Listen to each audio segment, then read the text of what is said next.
Chapter 6. "What the hell have I gotten myself into?" Isabel Collins muttered to herself. Frowning through the downpour, she inched her rental car down the road, which was studded with potholes. Hopefully she would spot a house number at some stage. The people living here didn't seem to be into numbering their homes, or repairing their crumbling walls, or replacing broken window glass. She'd been driving for what felt like hours through torrential rain. She was already feeling seriously out of her depth, and not just because the roads were starting to flood. The person sitting next to her on the plane had been a friendly fashion designer who'd raved about Johannesburg's buzz and energy. He'd told her about the inner city's upliftment project, the thriving markets, the music scene, and the arts and crafts venues.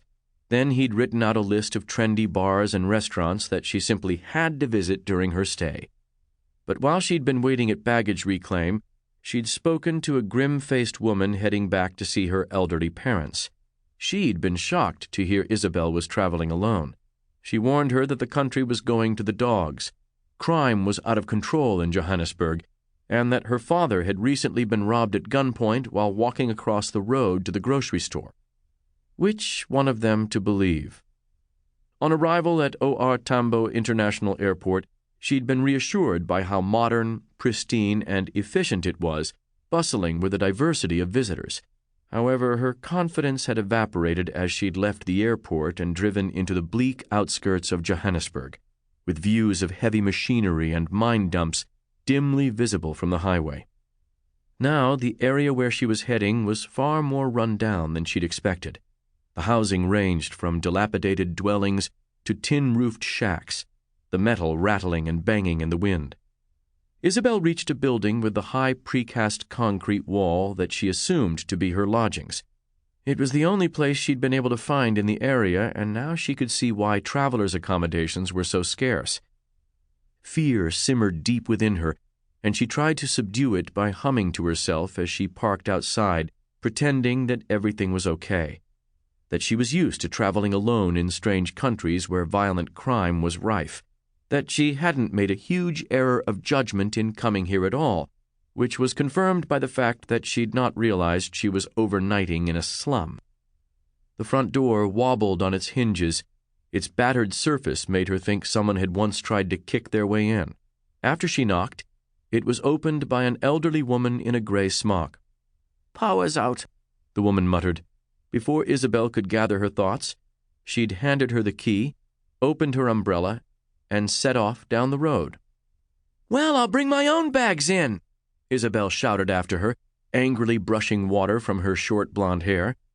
Her annoyance at this rudeness did little to budge the coldness that had settled in her stomach. She was completely alone here. Apart from Joey Montague, only one person knew exactly where she was staying, her friend Samantha, back in the States, who had helped her organize this secret mission. In between the crashes of thunder, she heard a persistent tapping sound in the corner of the room.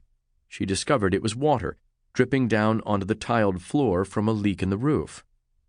Her smart crimson luggage looked out of place when she set the bags down in the gloomy hallway.